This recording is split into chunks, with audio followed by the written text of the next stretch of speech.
Assalomu alaykum va rahmatullohi va barakatuh. Bugungi darsimiz ismni jins e'tibordan turlanishi haqida bo'ladi. Ism jins jihatdan ikki turga bo'linadi: muzakkar va muannas, ya'ni erkak va ayol jinsiga. Muzakkar ism deb haqiqatda yoki ma'noda erkak jinsini bildirgan ismga aytiladi. Muzakkar ism ikki turli bo'ladi.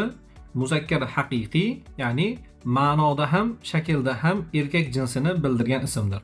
Misol uchun rojulun kishi, valadun o'g'il bola, asadun sher kabi. Ikkinchisi esa muzakkar majoziy, ya'ni shakl jihatdan muzakkar ismga o'xshaydi, lekin haqiqiy erkak jinsini hisoblanmaydi.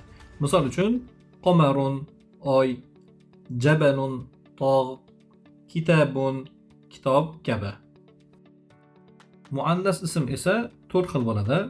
Birinchisi muannas haqiqiy, ya'ni haqiqatda ayol jinsini yoki urg'ochi jinsni bildirgan ismdir.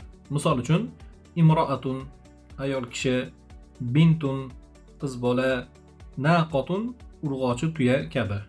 Ikkinchisi muannas majoziy, ya'ni haqiqiy ayol emas, lekin arab tilida ayol jinsidan deb hisoblangan jonsiz narsalarga dalolat qilgan ismdir.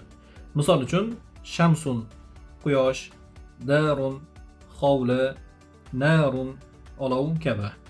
Uchinchisi esa lafziy muannas.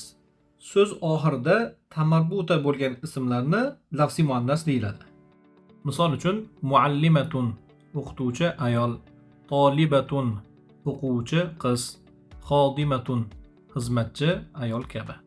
Lekin shaklda tamarbuta yozilib, muannas ko'rinishida bo'lib, ma'noda muzakkar ism bo'lishi ham mumkin.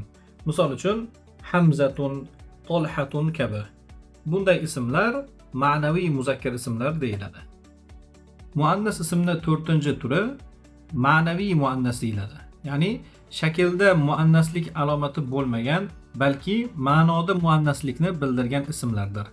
Misol uchun Maryam, Zaynab, Hindun kabi.